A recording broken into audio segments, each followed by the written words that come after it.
بالله من الشيطان الرجيم بسم الله الرحمن الرحيم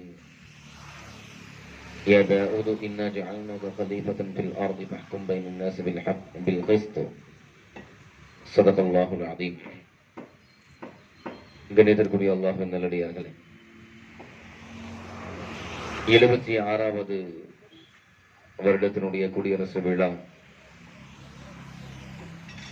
நமக்கெல்லாம் தெரியும். குடியரசு என்று சொன்னாலே மக்களுக்காக, மக்களின் நலன் கருதி மக்களால் தேர்ந்தெடுக்கப்படக்கூடிய ஒரு தலைமைக்கு குடியரசு என்று நாம் சொல்லுவோம். ஒரு மனிதன் இப்படித்தான் வாழ வேண்டும் என்கின்ற ஒரு ஷரியா, ஒரு அமைப்பு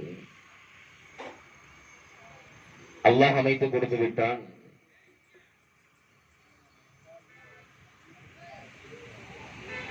மக்களாட்சி என்பதற்கான மிகப்பெரிய ஒரு முன்மாதிரி என்ன அப்படின்னு சொல்லி சொன்னா, யாரிடத்திலிருந்து அதை பெற வேண்டும் பார்க்க முடியும் என்று சொன்னால், பெருமான் ரசூலுல்லாஹி ஸல்லல்லாஹு அலைஹி வஸல்லம் அவர்களுடைய ஆட்சி காலத்தை தவிர வேறு ஒரு சிறந்த ஒரு மக்களாட்சியை உலகத்திலே பார்க்க முடியாது. வித்திட்டவர்கள் எம்பெருமான் ரசூலுல்லாஹி ஸல்லல்லாஹு அலைஹி வஸல்லம் அவர்கள் என்பதில் எந்த சந்தேகமும் கிடையாது. மனிதன் இப்படித்தான் வாழ வேண்டும் என்று சொல்லக்கூடிய ஒரு சட்ட வரையை அல்லாஹ் ரப்பல் ஆலமீன் உருவாக்கி வைத்து விட்டான்.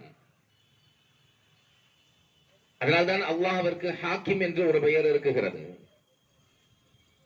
ஹாக்கிம் அல்லாஹ் ஒருவன் தான், சட்டத்தை இயற்றுபவன் அல்லாஹ் ஒருவன் தான். ஆனால் அந்த சட்டத்தை மனிதர்கள் பின்பற்ற வேண்டும் என்பதற்காக வேண்டியும் அந்த பின்பற்றக்கூடிய மக்களுக்கு வழிகாட்டியாகவும் அல்லாஹ் ரப்பல் ஆலமீன் நபிமார்களிலிருந்தும் அவர்களுக்கு பின்னால் மனிதர்களிலிருந்தும் அல்லாஹ் ரப்பல் ஆலமீன் பிரதிநிதித்துவத்தை அல்லாஹ் ரப்பல் ஆலமீன் மனித குலத்திற்கு அல்லாஹ் வழங்கி இருக்கிறான்.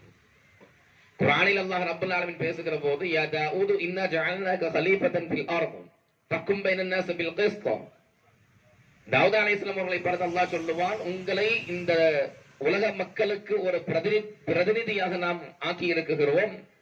ஃபஹ்கும் பைனன் நாஸ் பில் கிஸ்த், மக்களுக்கு மத்தியில் நீங்கள் நீதமாக நடந்து கொள்ளுங்கள் என்பது அல்லாஹ் ரப்பல் ஆலமீன் தாவூத் அலைஹிஸ்ஸலாத்து வஸலாம் அவர்களை பார்த்து சொல்லுவான்.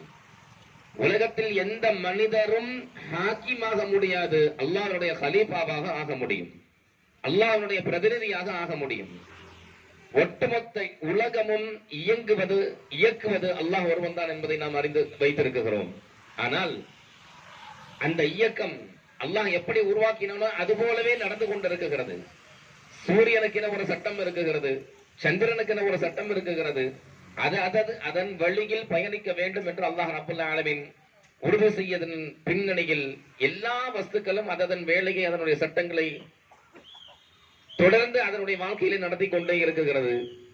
மனிதர்களும் நேர்வழி பெற வேண்டும் என்பதற்காக வேண்டி அல்லாஹ் ரப்பல் ஆலமீன் நல்லவர்களை, நபிமார்களை மிகப்பெரிய ஒரு முன்னுதாரணமாக இந்த மக்களுக்கு போதிக்கக்கூடிய விதத்திலே கலீஃபா என்று சொல்லக்கூடிய பிரதிநிதித்துவத்தை அல்லாஹ் ரப்பல் ஆலமீன் மக்களுக்கு அல்லாஹ் ரப்பல் ஆலமீன் வழங்கி இருக்கிறான். அதிலே நபிமார்கள் அடங்குகிறார்கள், அதற்கு பின்னால் வந்தவர்கள் இருக்கிறார்கள். ஏன் இன்றைக்கு நாட்டை ஆளுகிற அரசியல்வாதிகள் வரைக்கும் அத்துணை நபர்களும் அல்லாஹ் உருவாக்கிய பிரதிநிதி என்பதில் எந்த சந்தேகமும் கிடையாது. அவருடைய ஆட்சி முறை எப்படி வேண்டுமானாலும் இருக்கலாம், ஆனால் அவர்களை ஆட்சி பீடத்தில் அமர வைத்தது அல்லாஹ் வைத்த வேறு யாரும் கிடையாது என்பதை நாம் விளங்க வேண்டும். மக்களுடைய நலன் கருதி ஒரு ஆட்சியாளன் இருப்பான் என்று சொன்னால் அதற்கு பெயர் மக்களாட்சி. மக்களுக்கு ஏதாவது ஒரு சிரமம், கஷ்டம் என்று வருகிற போது, அல்லது மக்களுடைய கருத்துக்களை ஒரு ஆட்சியாளன் கேட்பான் என்று சொன்னால் அதற்கு பெயர் மக்களாட்சி. ஆட்சிக்கு வருகிற போதே நான் என்ன முடிவு செய்வேனோ அதுதான் மக்கள் செய்ய வேண்டும் என்று ஒருவர் வருவார் என்று சொன்னால் அதற்கு பெயர் மக்களாட்சி அல்ல, அதற்கு பெயர் மன்னராட்சி. ஆனால் இந்திய தேசத்தை பொறுத்த வரைக்கும் மன்னராட்சி என்பதற்கு எந்த ஒரு உடன்பாடும் கிடையாது. ஏன் இஸ்லாமிய மார்க்கமே இந்த மன்னராட்சி என்று சொல்லக்கூடிய இதற்கு வெகு தூரத்தில் நிற்குகிறது. மக்களாட்சி என்பதுதான் எல்லோருக்கும் அது பொருத்தமான ஒரு சட்டமாக இருக்கும் என்பதை இஸ்லாம் வலியுறுத்தி சொல்லுகிறது. குறிப்பாக இந்த மக்களாட்சி பெருமான் ரசூலுல்லாஹி ஸல்லல்லாஹு அலைஹி வஸல்லம் அவருடைய காலத்திலேயே அது தொடங்கிவிட்டது.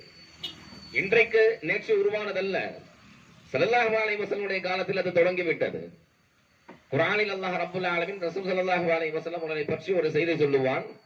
فبما رحمة من الله لنت لهم ولو كنت فظا غليظ القلب لانفضوا من حولك فاعف عنهم واستغفر لهم وشاورهم في الأمر فإذا عزمت فتوكل على الله إن الله يحب المتوكلين. நபியே நாயகமே, உங்களுடைய உள்ளத்தில் இரக்க சிந்தனை என்பது அல்லாஹ் உங்களுக்கு செய்த அருட்கொடை.